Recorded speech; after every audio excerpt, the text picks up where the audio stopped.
She sends a love letter to the wrong number. The CEO replies and falls madly in love. She didn't mean to send the love letter to a billionaire, but once he read it, he couldn't stop thinking about her. Amelia just wanted to get something off her chest. A simple message, sent in the middle of the night, to an old number, meant for a love that never happened. But one wrong digit changed everything. Across the city, high up in a glass-walled tower, the coldest and most powerful man in the country received that confession by mistake, and for some reason, it was the first thing in years that made him feel human again. Before we continue, if you enjoy touching and inspiring stories like this one, make sure to subscribe to the channel and leave a like. Now let's get back to the story. It was 2:37 a.m. when Amelia hit send, a single act of vulnerability wrapped in a trembling fingertip. The message wasn't meant to reach anyone of importance, just a digital bottle tossed into the sea of numbers on her cracked phone. But fate, mischievous and wide awake, had other plans. The message read, "You probably don't even remember me, but I loved you, quietly, the kind of love that aches in silence. I never said anything, but maybe in another life. You might have loved me too. I just needed to say it somewhere." She intended to send it to Luca, the boy she used to sketch in her notebooks back in high school. Her unreachable daydream, now just a memory that lingered on her chest like a ghost she couldn't shake. But sleep and wine made a terrible team, and her fingers slipped, one wrong digit, one small mistake. Miles away, in a glass-walled penthouse that kissed the skyline of São Paulo, Julian Rivas, 32, billionaire tech CEO, cold as quartz to the world, was still working as always. His office was the only light still burning in the tower. He was reviewing acquisition reports when his personal phone buzzed, an unknown number. He usually ignored them, but something made him check. The message felt like it wasn't meant for him, and that made him read it twice. Julian frowned, then read it again. The words, they weren't business. They weren't spam. They were raw, real, beautiful in a way he hadn't felt in years, if ever. Someone out there had just poured their soul into a stranger's inbox. His inbox. His first instinct was to delete it, move on. But something tightened in his chest. He sat back in his chair, fingers hovering over the screen. Then, like a man walking into water just to see how deep it is, he replied, "I don't think this was meant for me, but thank you for writing it anyway." The next morning, Amelia stared at her phone in horror. Unknown. "I don't think this was meant for me, but thank you for writing it anyway." Her heart sank. She clapped her hand to her mouth like she could stuff the mistake back in. "Oh no, no, no, no," she whispered, pacing the small studio apartment above her aunt's flower shop. The city buzzed below, indifferent to her personal disaster. But then, something made her stop. The reply wasn't mocking, wasn't creepy. It was kind, simple, honest. She tapped a reply before she could overthink it. "You're right, sorry, it wasn't. But thanks for not laughing." Julian was in a boardroom when her message lit up the corner of his phone. He should have ignored it, but his mind wandered. This girl, whoever she was, didn't ask for anything. No photos, no flirting, no money. Just a moment of truth that she thought no one would ever read. He replied again, "I didn't laugh. I couldn't. You wrote something real." That's how it started. Two strangers, two entirely different worlds, connected by a misdialed confession. They didn't exchange names at first, just late-night words, one message at a time. Amelia told him little pieces of her life. How she worked at a plant nursery, how she hadn't dated in forever, how sometimes she felt invisible in the city's blur. She didn't tell him about her father walking out, or the way her mom's death left her holding more than grief. That came later. Julian, on the other hand, never talked about his company or the weight of his empire. Instead, he sent her old poetry he remembered from school, or photos of the view from his rooftop at night, always making sure his face wasn't in the reflection. They didn't ask questions they weren't ready to answer. It was safer that way. But something was growing. like a seed pushing through the cracks of two very different sidewalks. One night, as rain tapped against Amelia's window, she sent him this. "Isn't it strange how you can feel close to someone just by words, even if you don't know who they really are?" He replied, "Maybe words are who we really are. Everything else just gets in the way." Then came the night that changed everything. Julian had just returned from a disastrous gala, a string of fake smiles, shallow conversation, women who only saw the numbers behind his name. He felt hollow, exhausted. So, he messaged her. "I had the kind of night that makes you question if anyone really sees you, not just the suit, or the job, or the car. Just you." Amelia, reading in bed in her oversized hoodie, sat up slowly. "I know that feeling, but I see you. At least the part of you you've shown me, and I think it's beautiful." Julian stared at that message longer than he should have. For the first time in years, someone said they saw him, and they didn't even know his name. He hesitated, then typed, "I want to see you too." Her breath caught. "What do you mean?" Julian replied. "In person." Amelia stared at her screen, heart pounding in her chest. The words glowed back at her like a flare shot into the night. In person. She didn't even know his name. He didn't know hers. Their entire connection had lived in late-night text bubbles and borrowed vulnerability. Meeting meant crossing a line, tearing down the walls that kept their conversations safe. But deep down, a part of her wanted to say yes. "What if I'm not who you think I am?" she typed. There was a pause. 1 minute. Then 2. She watched the little typing dots flicker and disappear. Then his reply came. "Neither am I. But maybe we're both closer to our real selves with each other than we've ever been with anyone else." She swallowed hard, the words hitting deeper than she expected. "Okay," she wrote, heart in her throat, "but somewhere public. And just coffee, for now." The next morning, Julian stood before his closet, more uncertain than he'd been before any investor pitch or IPO meeting. He was a man used to custom-tailored suits, pristine shoes, crisp perfection. But for this, none of it felt right. He settled on something simple. Dark jeans, a soft gray sweater. It felt like stepping out of character. And somehow, that felt good. He checked his reflection and realized for the first time in a long while, he wasn't dressing to impress. He was dressing to be known. Amelia wore her favorite dress, soft blue, flowy with tiny embroidered daisies. It was a dress her mom once called her sunshine armor. She paired it with white sneakers, because anything else would feel like pretending. They agreed to meet at a quiet cafe tucked into a leafy corner near Ibirapuera Park, a place Amelia loved, a place Julian had never noticed, despite passing it 100 times. She arrived first, nerves fluttering like hummingbirds in her chest. Every time the bell above the door chimed, she looked up. Then he walked in, and everything stopped. He was beautiful. Not movie star beautiful, something quieter, deeper. There was a gravity to him. Dark eyes, thoughtful, hair that looked like it always resisted perfection. And when his gaze met hers, it was as if the entire room exhaled. Julian knew it was her instantly, the way her eyes scanned the room, hopeful but guarded. The nervous smile she tried to hide. She was beautiful, not in a polished, filtered way, but like a sunrise you didn't expect. They both stood there for a second, unsure who should move first. Then Julian walked over and said softly, "Hi." Amelia smiled. "Hi." They sat. Two strangers with 1,000 shared secrets. The conversation flowed easier than either expected. They talked about music, the kind of movies they loved, favorite childhood snacks. Nothing deep at first, just warm layers peeling away slowly. Julian told her he worked in tech.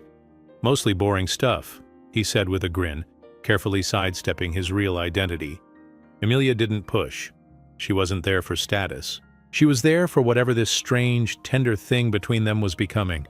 She told him about the flower shop, about living above it and waking every morning to the scent of lilies and soil, how sometimes she missed her mom so much it ached, but the garden made her feel closer to her. He listened, really listened. Then he said something that made her blink back tears. "I think people like you are what keep cities like this from going cold."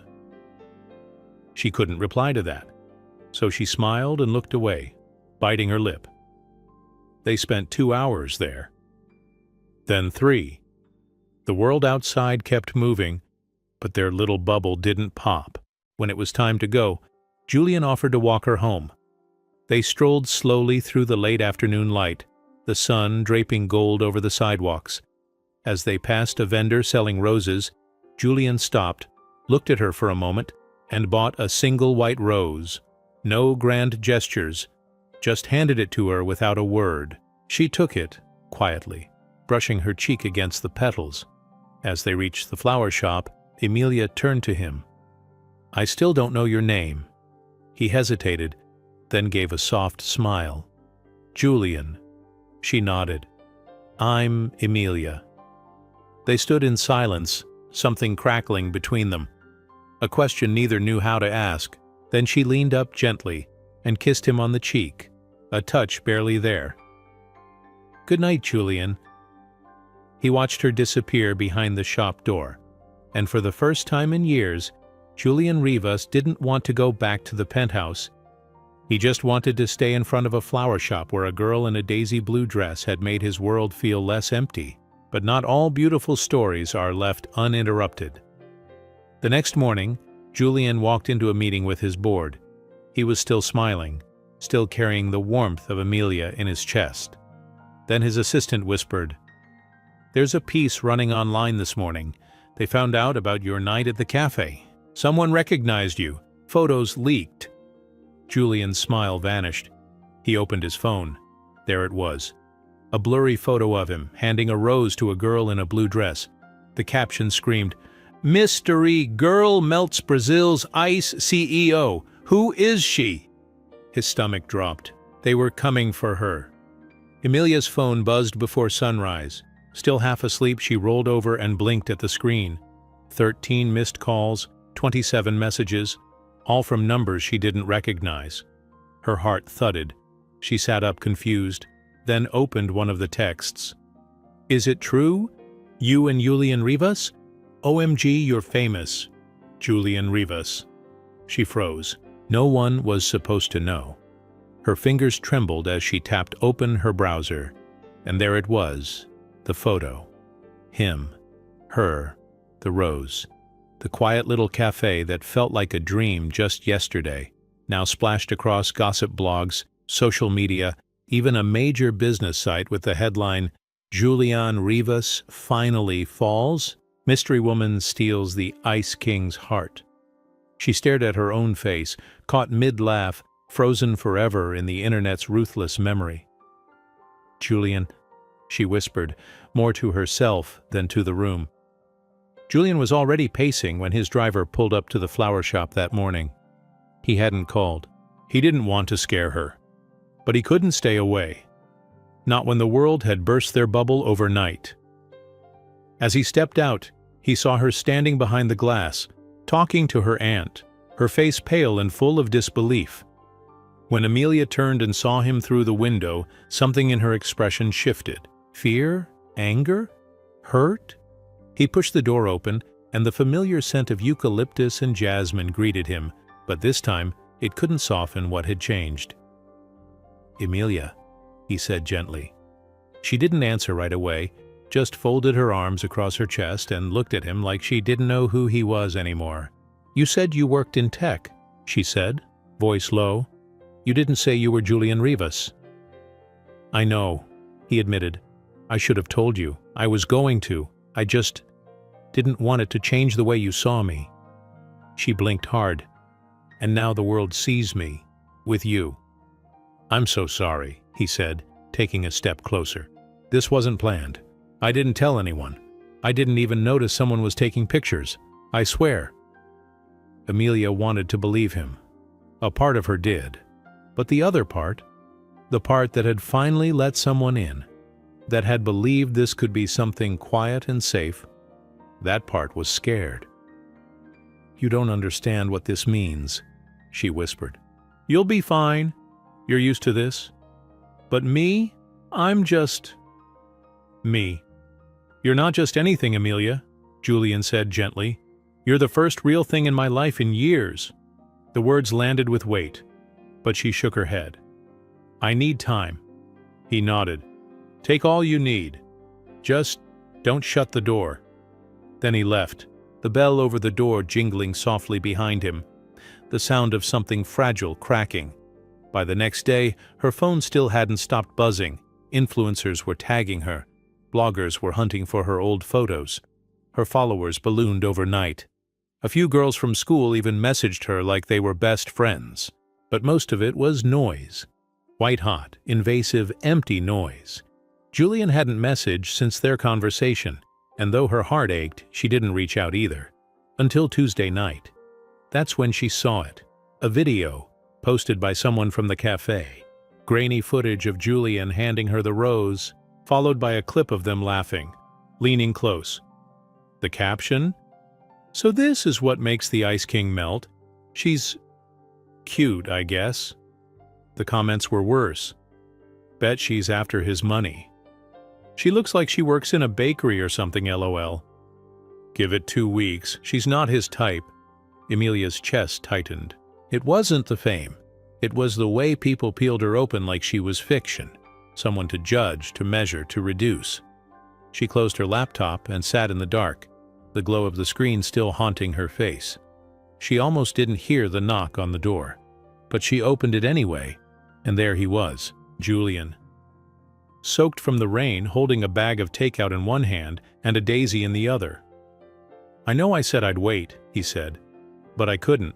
I saw the video." She stepped back. Let him in. He sat the food down and looked at her. Really looked. "I know this is hard," he said quietly. "And I hate what this has done to your peace. But if you want me to disappear, say the word. I'll do it. I just needed you to know I don't regret any of it." She stared at him for a long beat. Then she asked, "Why me?" His answer came without hesitation. "Because you made me feel like a person, not a product." That broke something in her, not in a bad way, but in the way a locked door finally gives in. She stepped toward him. "You made me feel seen." They stood there, inches apart. Then she whispered, "I don't want to give this up, but I don't know how to live in your world." He reached for her hand, fingers gentle. "Then don't," he said. "Let me learn to live in yours." That night, they didn't kiss, didn't rush anything. They just sat on the floor of her tiny apartment, eating noodles from paper boxes, her head resting on his shoulder. Outside, the world still buzzed with noise, but inside, for a little while, there was peace. The next morning, Emilia's aunt handed her an envelope. "No return address," she said, raising an eyebrow. "Dropped off by courier." Emilia opened it slowly. Inside was a single page, handwritten, neat, elegant. "If you think you can hide from the past, Emilia, you're wrong. Some things don't stay buried forever. No signature, no name, just a date. And it was tomorrow." Emilia read the letter 3 times before the words made sense. Not because the handwriting was unclear, but because her mind refused to accept what it was seeing. "If you think you can hide from the past, Emilia, you're wrong. Some things don't stay buried forever. No signature, no hint of who sent it, no hint of who, just a date. Tomorrow's date." She sat on the edge of her bed, clutching the paper so tightly her knuckles went white. Her heart pounded not with fear, but with recognition. Someone knew something. Something she had tried to forget. When she was 17, there was a boy named Caio. Not a boyfriend, not even quite a friend. Just a storm in a hoodie. Angry, charming, dangerous in a way that felt thrilling to a girl who was grieving and angry herself.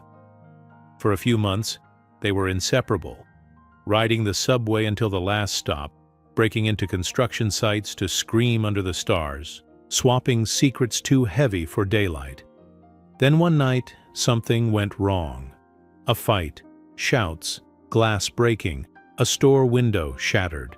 And Amelia, terrified and unsure, ran before the police arrived. She never saw Caio again. She never told anyone she'd been there. It wasn't the kind of mistake that ruined a life, but it was enough to make her bury that chapter deep, under years of petals and soft-spoken days. And now it had clawed its way back. Julian knew something was wrong the moment he saw her. She was pale, distracted, her usual smile flickering like a faulty light. They met again at the cafe. She hadn't told him about the letter yet. "Everything okay?" he asked gently, fingers brushing hers across the table.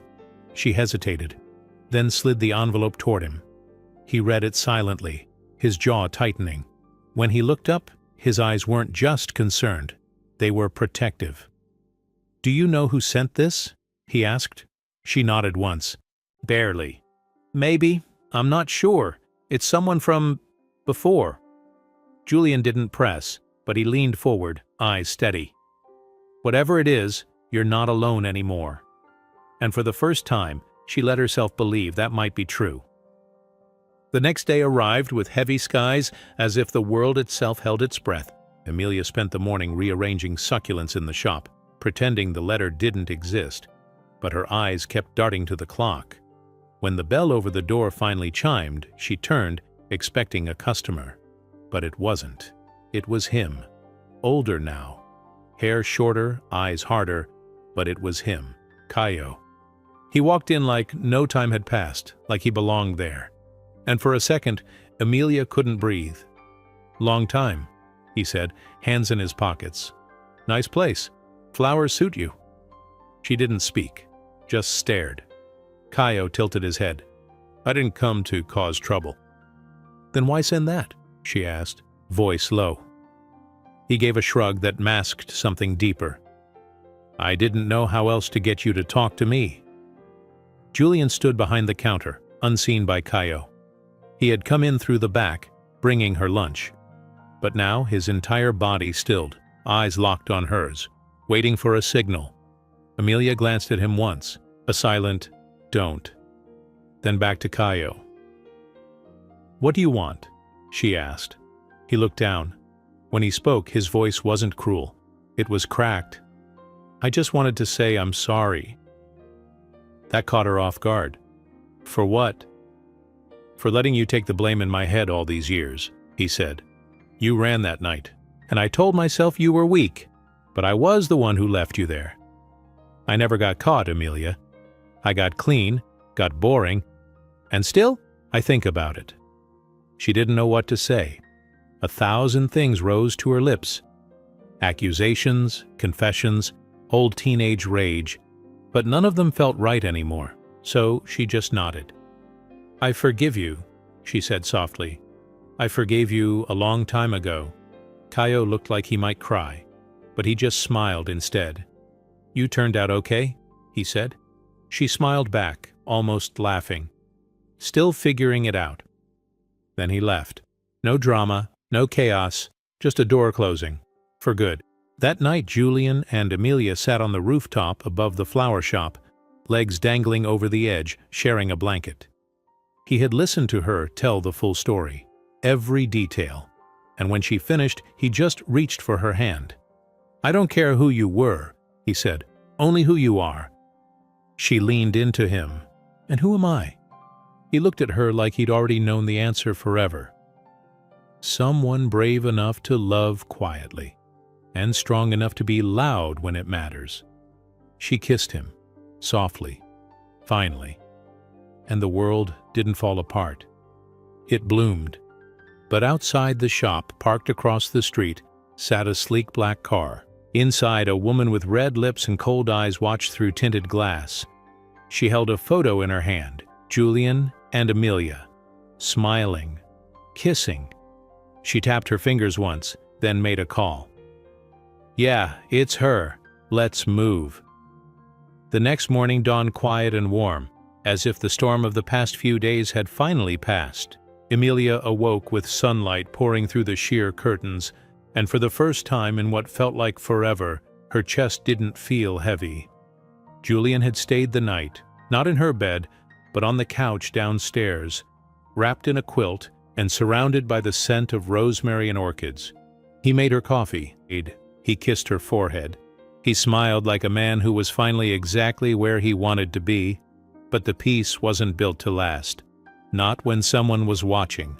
Her name was Verena Arantes, and in every magazine that mattered, she was Julian Rivas's on-again, off-again flame.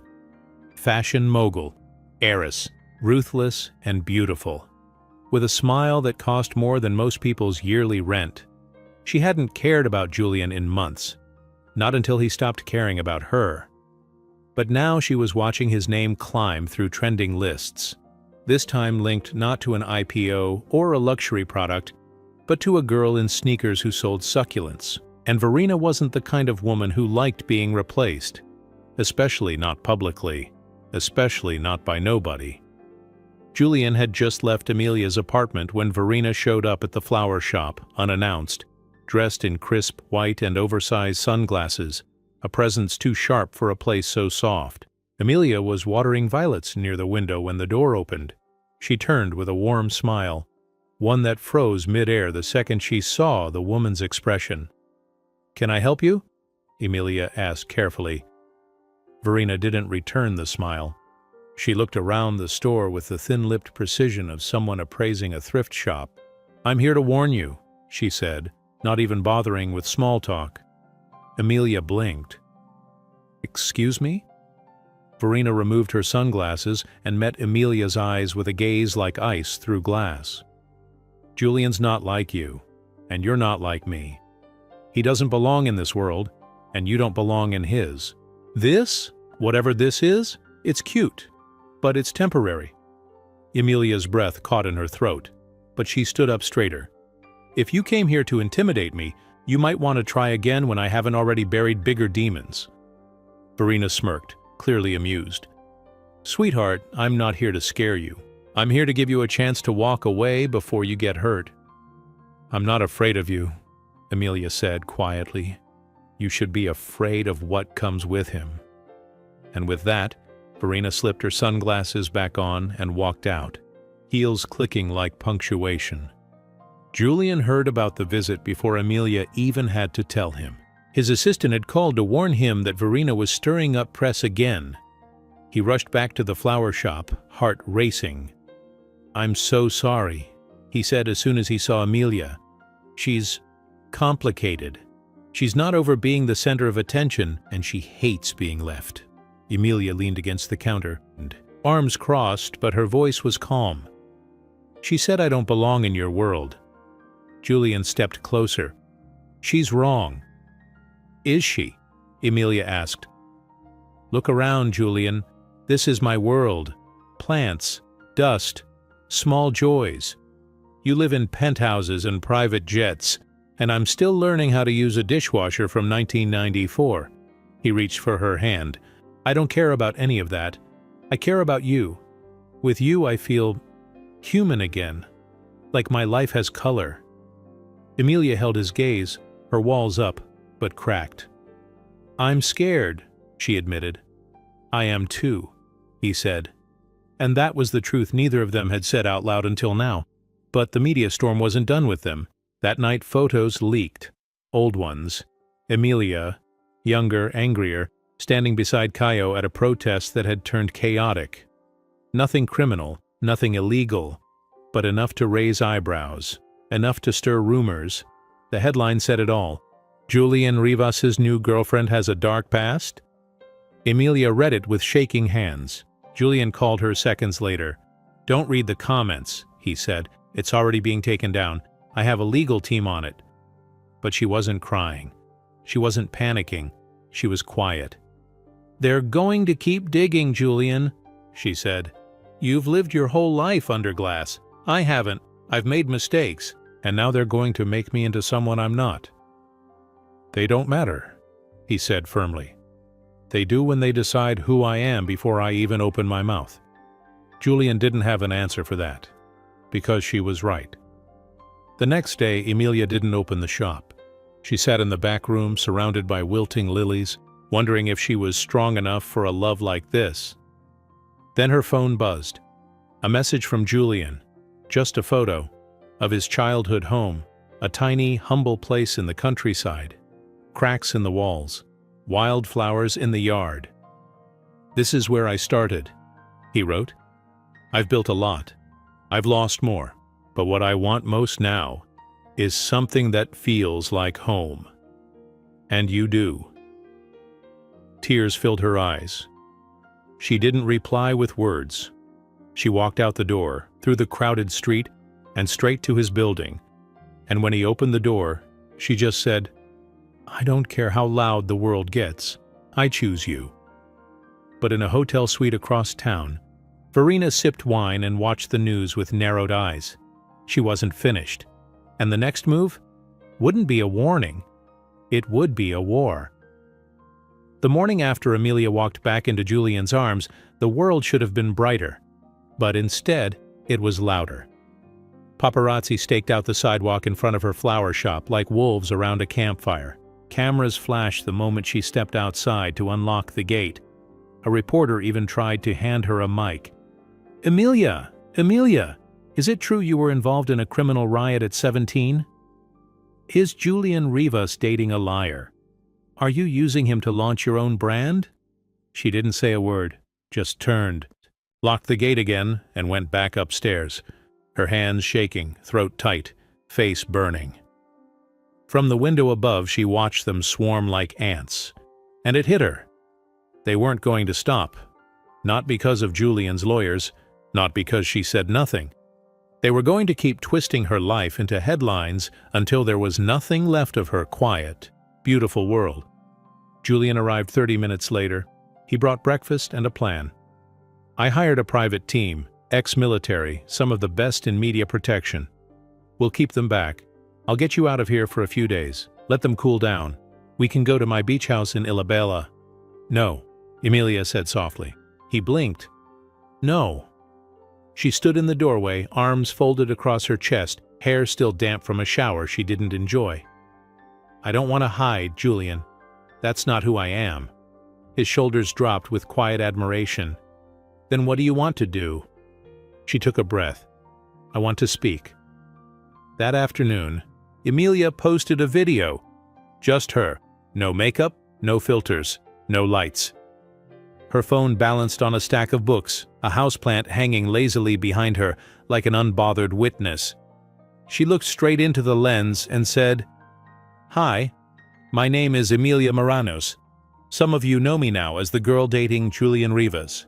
Some of you think I'm a lie, or a scandal, or a threat to his image. So I want to tell you who I really am." And she did.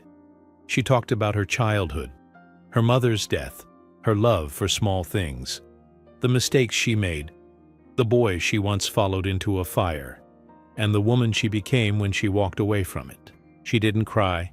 She didn't yell. She just told the truth. By midnight, the video had over 1 million views. Julian watched it alone in his penthouse, jaw tight, eyes glassy.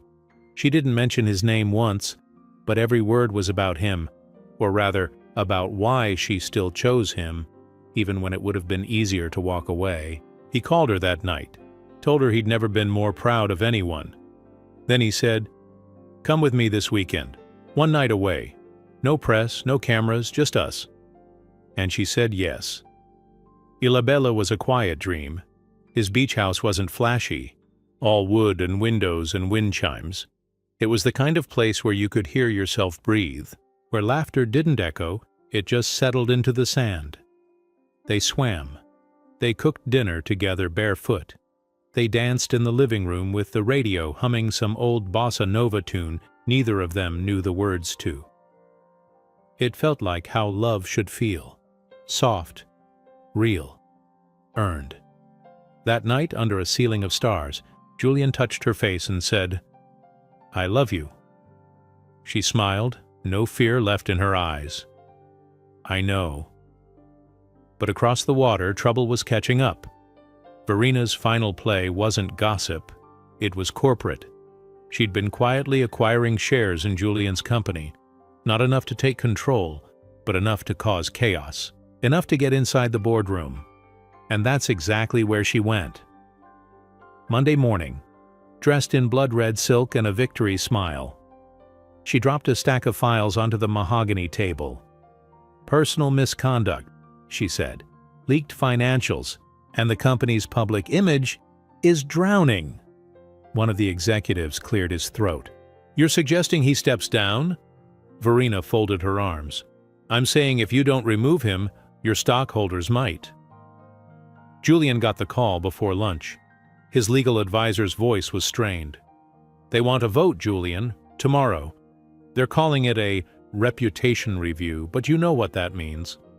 Julian stared out his office window, the skyline reflecting his silence. He'd built the company from his college dorm room, but now he might lose it. Not because of failure, because of love. When Amelia arrived at his building that night, the guard didn't smile like usual. She took the elevator up in silence. When she opened the door, Julian was already packing. "Where are you going?" she asked, alarmed. He looked up, tired. "They're pushing for a vote to remove me as CEO." Her breath caught. "Because of me?" "No," he said, "because I stopped playing their game." She stepped forward. "Then fight. I don't know if I can win." She cupped his face. "Since when do you care about winning more than doing what's right?" He blinked at her, stunned by how much strength she carried in so small a body. And he knew. He didn't just love her. He needed her. The next morning, the board gathered. Verena arrived early, confident. Julian walked in alone. But just before the vote began, the doors opened again, and in walked Amelia. Not in designer heels, not with security, but with a file in her hand. "I believe the board should see this," she said. Verena's smile vanished as Amelia placed a report on the table, a timeline of Verena's share buys, including proof that she leaked private footage to damage Julian's standing, a violation of internal code, a betrayal. The room went silent, and then, one by one, heads turned, not toward Julian, toward Amelia. The boardroom had never been so quiet. Amelia stood at the head of the table, her back straight, fingers slightly trembling as she placed the file before the directors. Verena sat across the room, her face unreadable, though her perfectly polished nails began to tap a little faster on the mahogany surface. "This report contains evidence of unethical stock manipulation and media leaks," Amelia said, her voice steady but human, "all tied to Verena Arantes. She used her influence not to protect this company but to punish Julian for choosing me." A silence dropped over the table like a curtain. One of the senior board members, a gray-haired man named Afonso, flipped through the file.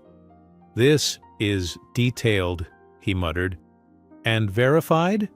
"Yes," Julian said, finally stepping forward. "I didn't ask her to do this. She did it because it was the right thing."